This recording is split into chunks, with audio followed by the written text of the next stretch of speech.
贺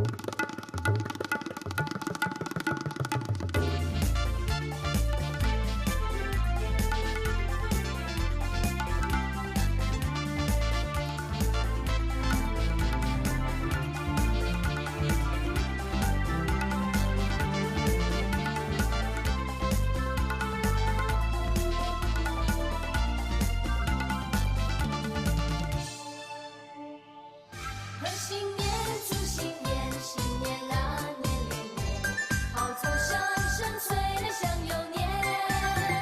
贺新年，祝新年，新年啊，年连年，岁月悠悠，光阴猛催。回首往事如烟，痛苦青春，希望从今万事如愿。贺新年，祝新年，新年啊，年连年。让大家都过得开心年。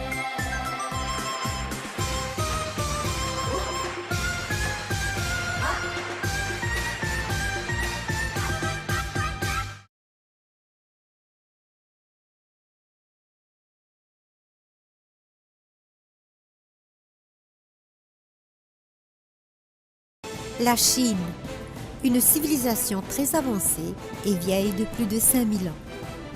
La Chine, une nation qui connaît aujourd'hui, à l'aube du XXIe siècle, une nouvelle révolution culturelle. Un voyage épique dans ce pays vous fera découvrir une nation en transition, un peuple où des millions de personnes migrent continuellement pour une nouvelle vie vers des mégapoles qui sont en train de se construire à un rythme record. Et à travers le paysage épique de la Chine s'élèvent les merveilles de l'ingénierie chinoise, parmi les systèmes de transport de pointe qui se déploient dignement pour répondre aux demandes de ces 200 millions de personnes qui sont en déplacement incessante. La portée de la Chine moderne s'étend même jusqu'à l'orbite de la Terre. C'est un pays légendaire qui connaît aujourd'hui un changement sans précédent après avoir traversé des siècles dans l'isolement, presque coupé du monde. La Chine est maintenant révélée, remarquée.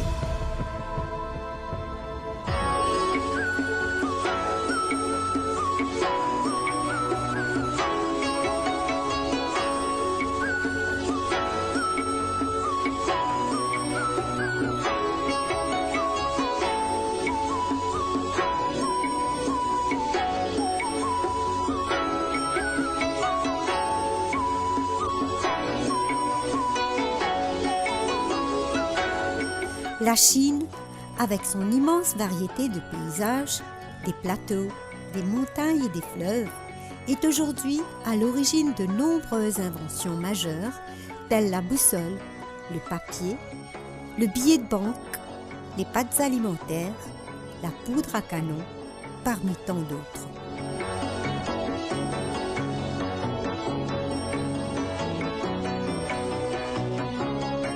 La civilisation chinoise a fortement imprégné toute l'Asie de l'Est, notamment au niveau religieux avec le confucianisme, le bouddhisme et le taoïsme. Et au niveau linguistique avec les sinogrammes qui ont été utilisés dans toute la région et de nombreux mots chinois sont présents dans les langues qui y sont parlées.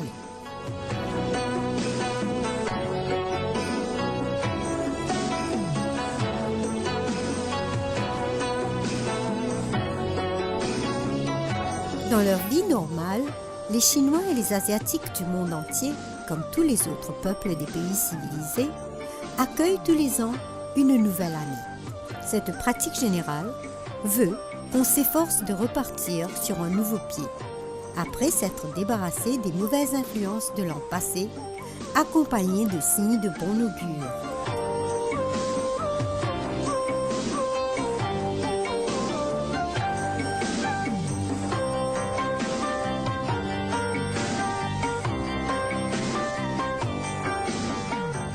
Les célébrations, coutumes et tabous de l'année nouvelle varient dans leurs détails selon les régions, les cultures, les époques.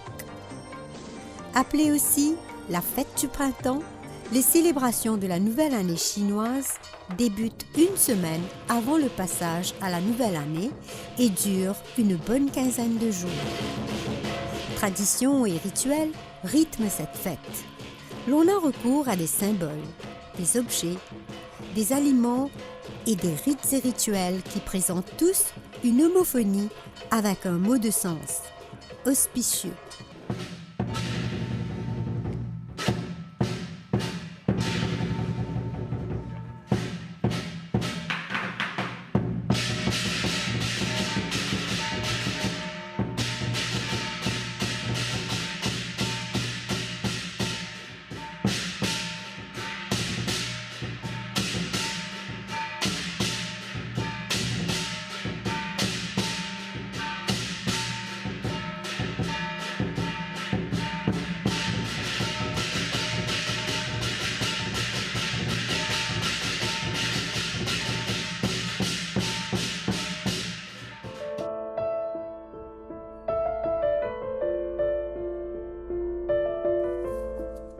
Le calendrier chinois est différent du calendrier occidental. Il suit à la fois le calendrier lunaire et solaire. Ainsi, les années du calendrier chinois ne sont pas comptées à partir du chiffre 1 jusqu'à l'infini. Les Chinois, eux, utilisent des cycles qui se répètent tous les 60 ans. La fête du printemps se situe toujours entre le 21 janvier et le 19 février.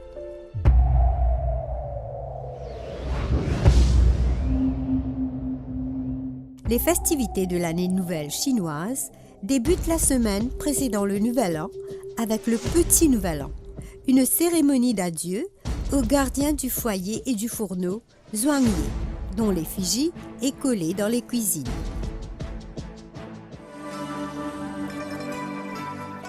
Ainsi, pour célébrer son départ et aussi pour obtenir sa clémence, la famille dépose des aliments devant son image. Au menu, du poulet, du porc rôti, des légumes et surtout du miel et des sucreries pour que son compte rendu auprès de l'empereur soit très doux et élogieux. L'image du dieu est ensuite brûlée et le génie s'envole avec la fumée. Un nouveau portrait sera affiché quelques jours plus tard, signalant son retour. Le passage de l'année s'effectue dans la nuit du dernier jour du 12e mois. Selon la tradition chinoise, le mot signifiant année est considéré comme étant à l'origine le nom d'un animal maléfique à la tête de lion et corps de taureau appelé Nianshu, qui aurait donné son nom à l'année chinoise. Nian voulant dire année et Shu, bête. Nianshu, le monstre aux cornes aiguisées, vivait dans les profondeurs de la mer et sortait une fois par an pour venir rôder autour des villages, dévorant ainsi bêtes et gens sur son passage.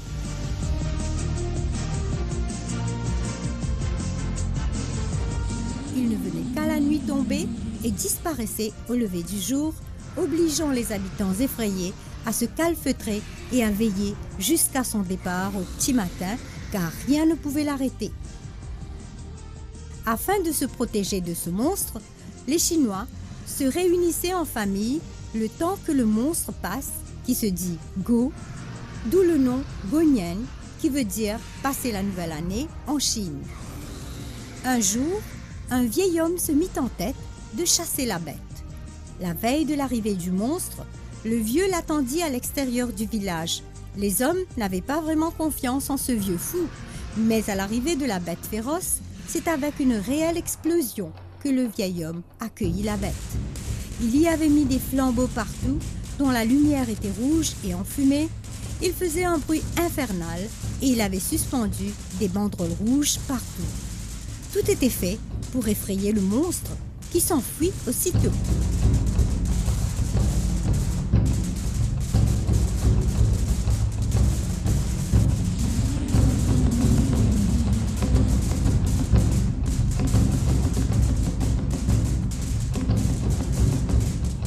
Il s'avéra ensuite que le vieux fou n'était autre qu'un génie qui était intervenu pour libérer les hommes de ce fléau à l'aide de banderoles rouges, de pétards et de feux.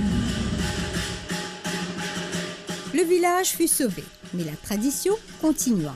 C'est ainsi que tous les ans, à la date du Nouvel An, les Chinois regroupent les 3 points qui avaient fait fuir la dite bête, du rouge partout, des pétards et de la lumière toute la nuit.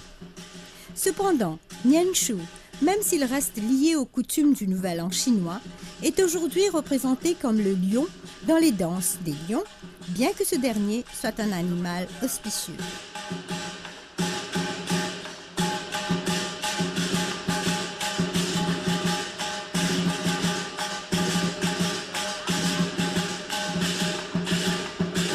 Avant de commencer l'année nouvelle, après avoir soigneusement nettoyé la maison, on rangera le balai afin d'éviter de balayer la chance avec la poussière.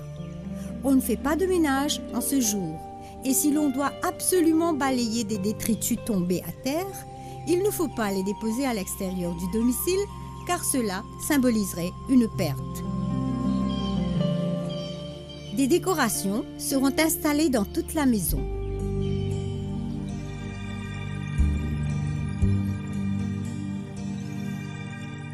Elles consistent en des fruits pour représenter la santé, des plantes en fleurs, symbole de la renaissance et de la croissance, des bouquets composés de fleurs, symbole de la famille, de bambou, symbole de la souplesse, de la longévité et de la stabilité, et de branches de pin qui représentent la fiabilité et la persévérance.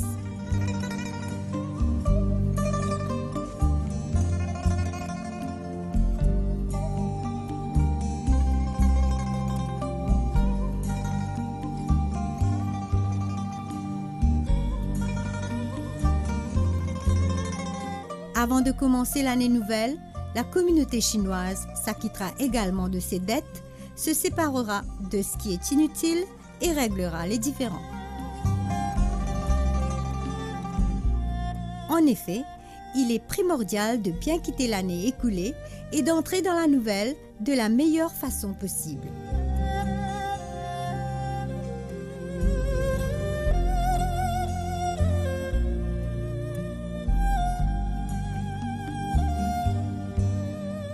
Le jour du Nouvel An, on doit théoriquement porter des vêtements neufs, et beaucoup n'aiment que du rouge, couleur auspicieuse qui y apparaît.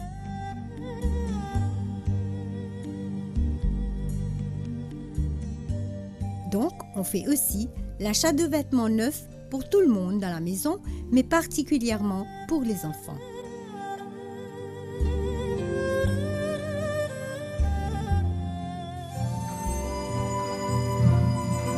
Le jour de l'an, le premier rituel consiste à témoigner son respect aux ancêtres avec des offrandes.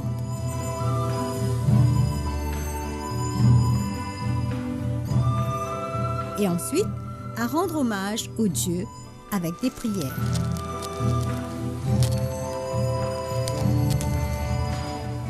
Puis, les plus jeunes membres de la famille présentent leur respect aux plus âgés.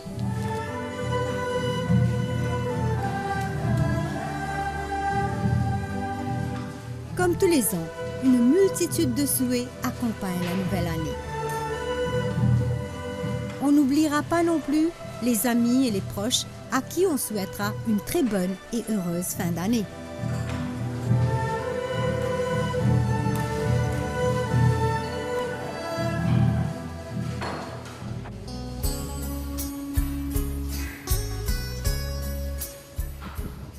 Pour mes parents, c'est un dernier migrant qui saute la Chine, c'est-à-dire moyenne à l'époque. C'était une dernière vague d'immigration. Et mon un frère même qui est né en Chine. Quand nous venons de Maurice, pas de rien finalement. Et tu viens comme à zéro. Mais seulement, nous avons une culture, une coutume, et puis on passe ça aux enfants. Nous avons 10 à la maison. Et c'est ça qui permet de nous rester solidaires, soudés. La fête du printemps, c'est une fête qui nous fêtait en famille. Et ensuite, la fête de mi-automne, c'est-à-dire la fête de la Lune, Ça déjà me rappelle tout le temps. Nous pas besoin même à côté de nos voisins ou côté de tonton, parce que nous n'avons personne ici. Mais c'est entre nous que nous sommes fêter. C'était une fête familiale, fête de la Réunion, incontournable dans la famille. Nous besoin de fête, nous besoin, tous les enfants besoin là. Ce jour-là, besoin tout menu besoin typique, sinon nous mangeons ça.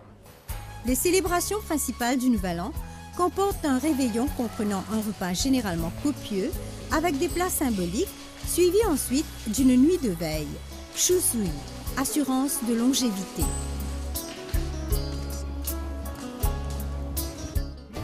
Des provisions sont faites, préparation importante autrefois car tous les commerces fermés pendant les congés. Elles comprennent beaucoup de choses à grignoter en famille, graines de pastèque, fruits secs, bonbons, entre autres. La pâtisserie traditionnelle du Nouvel An, le Niangao, qui est confectionné à pâte de haricots rouges entre 2 couches de pâte de riz glutineux parfumé au longan. Et pour nous, c'est l'occasion pour sortir de l'ordinaire, pour manger un gâteau de la lune, par exemple, Fumacao, gâteau de la lune lui-même, qui m'en rappelle, et gâteau papaye. Après, il y a Chuchincao, qui m'encore rappelle ce nom-là, qui est des réminiscences un petit peu de ce que nous passons quand nous étions enfants. Mais dans ce moment-là, quand prenons le partage des différents gâteaux, nous devons manger ça avec du thé chinois, qui est obligatoire pour accompagner ce gâteau-là, parce que le gâteau est un peu doux. Il y a beaucoup de gens qui sont capables de faire ce gâteau-là. Nous devons attendre cette fête-là pour nous capables de manger ce gâteau-là. Nous continuons cette tradition-là. Le repas de l'année a souvent lieu au domicile des aînés de la famille ou les grands-parents. À l'heure du réveillon, le dîner ne peut commencer que lorsque toute la famille est présente. Et ce qui est merveilleux, des places vides sont réservées aux membres ne pouvant pas assister au repas.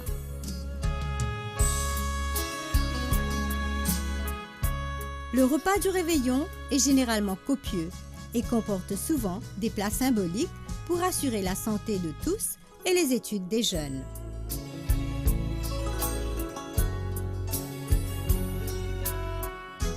Ainsi, le poisson, yu, homophone de surplus, doit être présent à chaque repas de Nouvel An pour garantir qu'il y aura du surplus tous les ans et qu'on ne manquera jamais de rien.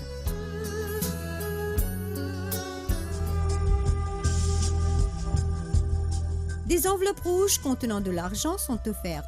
Traditionnellement, elles étaient distribuées par les aînés aux enfants et aux jeunes non mariés et avaient surtout la valeur symbolique de porter chance durant toute la nouvelle année.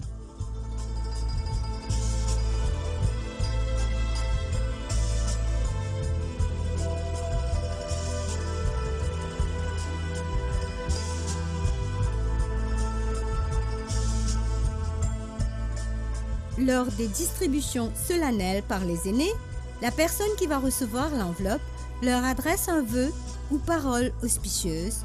Le plus courant est Kung Shi Fat Choi, félicitations et faites fortune.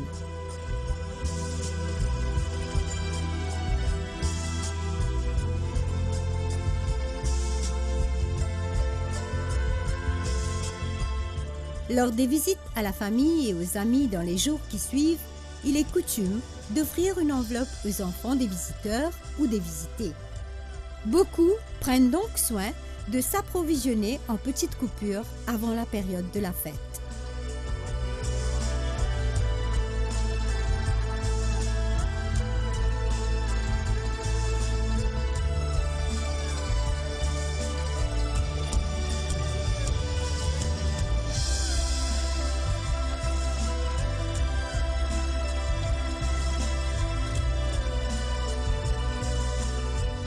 Une coutume ancienne veut qu'on aille se coucher le plus tard possible ce soir-là, car ce serait un gage de longévité.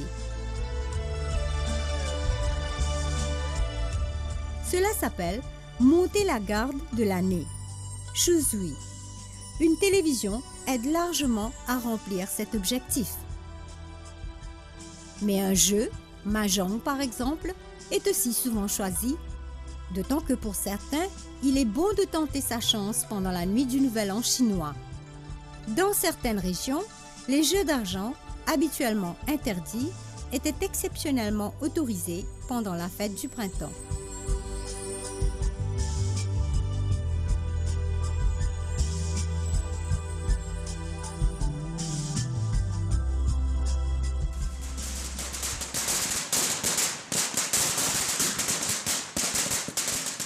Les enfants sont autorisés ce soir-là à faire éclater des pétards ou à faire brûler des feux d'artifice.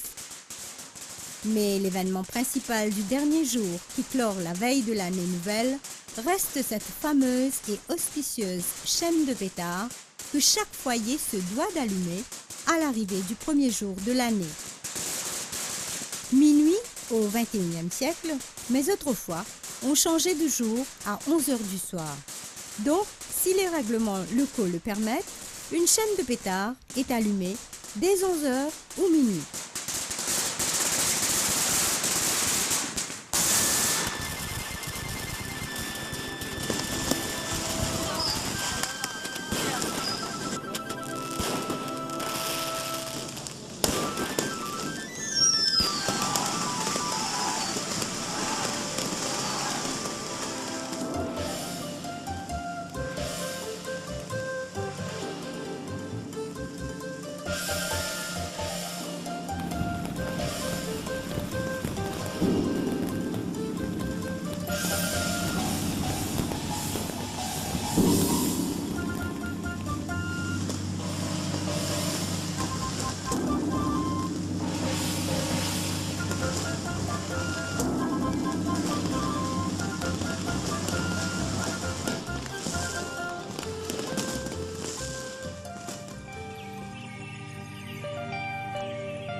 Le matin, après un court repos, beaucoup se rendent au temple local, puis sur les tombes ancestrales s'ils habitent à proximité.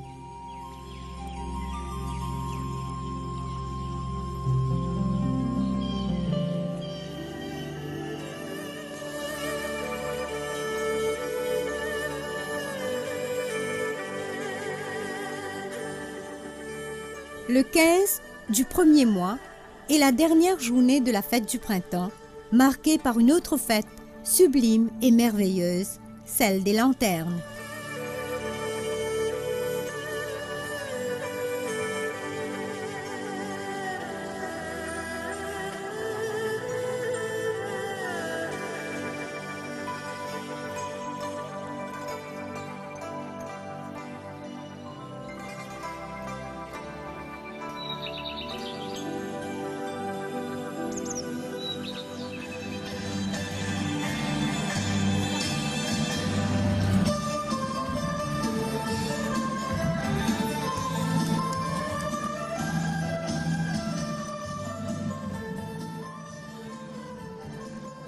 La fête du printemps se termine toujours par la célèbre danse du dragon qui représente noblesse, bravoure et chance pour l'année à venir.